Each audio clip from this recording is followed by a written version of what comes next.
social and cultural issues that you've identified with. Do you think American voters want a leader? How many of as these hard people right were paid to come? I mean, like, honestly, it's like, seriously, some of this stuff is just totally manufactured. And when you talk to people, and I know like people in your industry will dress it up with a euphemism and they'll say it's health care to cut off the private parts of a 14 or 15-year-old. That is not health care, that is mutilation. And so when we're standing up against that,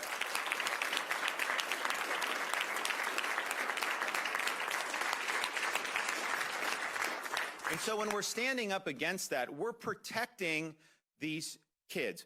We had Chloe Cole, we've had other people who went through this when they were minors, now they're older, and it's like the biggest regret of their life. They feel like that they were manipulated. I understand there's some physicians that are very ideological about it, but the fact is, people go through a lot when they're teenagers.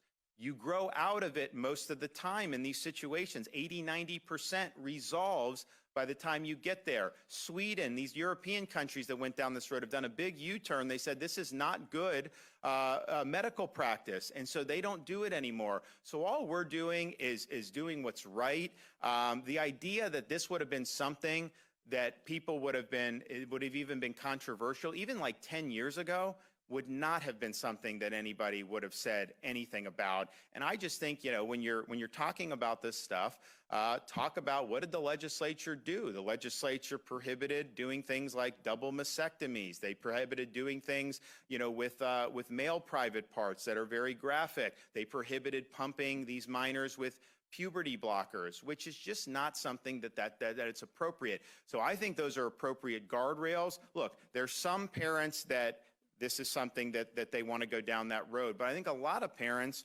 you know, they just want what's best for their kid. Their kid may be going through something. So then they'll go to a physician, and the physician is pushing this stuff on the family. And that's wrong. And so we're happy that we were able to do that. And I understand some of those same activists were upset about the death penalty for raping the minors under 12. Why are you upset about that? Is that really the hill that you want to die on? I think some of these people that, particularly the serial abusers of these kids, I think the only appropriate punishment is capital punishment in those situations. And so we were right to do that.